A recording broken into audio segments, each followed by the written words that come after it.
దేవునికి మహిమ కలుగునుగాక. మీ అందరికీ కూడా ప్రభు పేరిట వందనాలు. లోక సువార్త 2వ అధ్యాయం 20వ వచనాన్ని ఈ దినం ధ్యానం కొరకు చదువుకుందాం. అంతటా గొర్రెల కాపరులు తమతో చెప్పబడినట్టుగా తాము విన్న వాటిని కన్న వాటిని అన్నిటిని గూర్చి దేవుని మహిమపరచుచు స్తోత్రము చేయుచు తిరిగి వెళ్ళిరి. ఈరోజు దేవుడు మనతో మాట్లాడుతున్న విషయం గొర్రెల కాపరులు.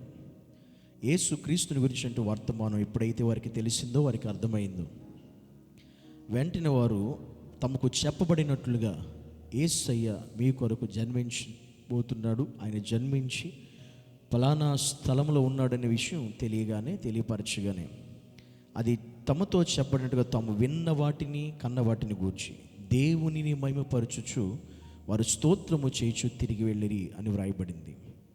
యేసయ్య యొక్క జన్మ గూర్చినటువంటి సత్యాన్ని ఎరిగిన గొర్రెల కాపర్లు ఏం చేశారు? దేవుని మహిమపరిచారు, ఆయనకి స్తోత్రము చేయుచు తిరిగి వెళ్ళారు. అంటే దేవుని ఘనపరిచారు, మహిమపరిచారు. ఈరోజు యేసయ్యను గురించి వింటున్న మనము కూడా ఏం చేయాలి? ఒక గొర్రెల కాపర్లు చేసిన పనే మనం చేయాలి. ఆయనను మహిమపరిచేవారమై ఉండాలి, ఆయనను ఘనపరిచేవారమై ఉండాలి, ఆయన స్తుతించేవారమై స్తోత్రము చేసేవారమై ఉండాలి, ఆయనకు మహిమ ఘనత ప్రభావాలు చెల్లించేవారమై ఉండాలి, కృతజ్ఞులమై మనం దేవునిలో ఉండాలి.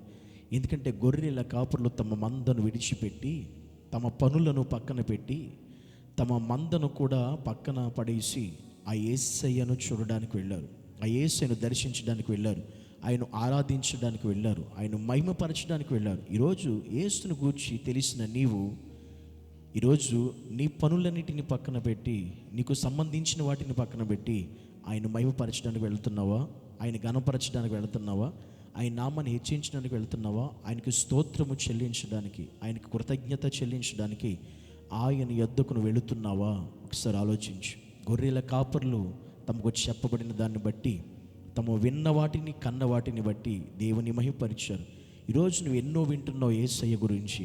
నీ జీవితంలో కూడా అనేక గొప్ప కార్యాలు ఆయన చేశాడు, గొప్ప ఆశ్చర్యకార్యాలు జరిగించాడు. ఆయన మన ఈ లోకానికి రావడమే గొప్ప ఆశ్చర్యం అనుకుంటే, వచ్చిన యేసయ్య మన జీవితంలో అనేక అద్భుతాలు ఆశ్చర్యకార్యాలు జరిగించి ఈరోజు మనలను, మన జీవితాలు, మన కుటుంబాలను ఆయన ఎంతో ఉన్నతంగా నడిపిస్తున్నాడు. ఇవన్నీ విరిగిన నీవు విన్న వాటిని బట్టి, కన్న వాటిని బట్టి, నీ జీవితంలో దేవుడు చేసిన వాటిని బట్టి కృతజ్ఞత చెల్లిస్తున్నావా? కృతజ్ఞత చూపించగలుగుతున్నావా? ఆ కృతజ్ఞత దేవుని పట్ల నీకుందా? గొర్రెల కాపర్లకు ఉంది. ఈరోజు గొర్రెల కాపర్ల వలె వారికున్న స్వభావం, వారికున్న మనస్తత్వం మనకు కూడా ఉండాలి. మనం కూడా దేవునికి స్తోత్రము చేసేవారిగా ఉండాలి, ఆయనకి మహిమ చెల్లించేవారిగా ఉండాలి, కృతజ్ఞత అర్పణలు మనం చెల్లించాలి. ప్రతిరోజు ప్రతిదినం ఆయన ఎరిగిన మనం, ఆయన గురించి విన్న మనం, ఆయన గురించి తెలుసుకున్న మనం, ఆయన సన్నిధిలో ఆశీర్వాదాలు పొందుకుంటున్న మనం, దీవించబడుతున్న మనం, కాపాడబడుతున్నటువంటి మనం, వాళ్ళకున్న స్వభావంతో మనం ఉంటున్నావా? మనకు సంబంధించినటువంటి అన్నింటినీ ఆయన కొరకు పక్కన పెట్టాలి, వదిలిపెట్టాలి. ఆయన్నే మనం ఘనపరిచేవారమై ఉండాలి ఆయన కోసం. అది గొర్రెల పరుకున్న గొప్ప లక్షణం. ఈరోజు ఆ లక్షణం మనలో ఉంటే, మన కుటుంబాలకు ఉంటే, మనము కూడా దేవుని ఆ రీతిగానే స్తుతించగలుగుతాం, మహిమపరచగలుగుతాం, ఆయన కృతజ్ఞత చెల్లించగలుగుతాం. అలాగే నీవు నేను ఉన్నామా లేదా? లేకపోతే నిజంగా ఈరోజు ఈ గొర్రెల కాపల ద్వారా మనం నేర్చుకోవాల్సిన పాఠం ఇది, మనం నేర్చుకోవాల్సిన సత్యం ఇది. ఈ సత్యాన్ని ఎరిగి మనం కూడా ఆ రీతిగా ఉండాలి అని మనం గుర్తెరిగి ఇక నుంచి అయినా మనం దేవునికి మహిమగా చెల్లించేవారిగా, స్తోత్రము చెల్లించేవారిగా ఉందముగాక. ఆమేన్.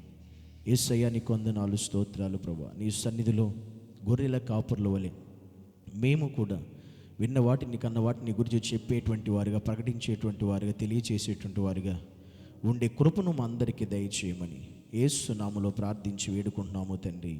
ఆమేన్.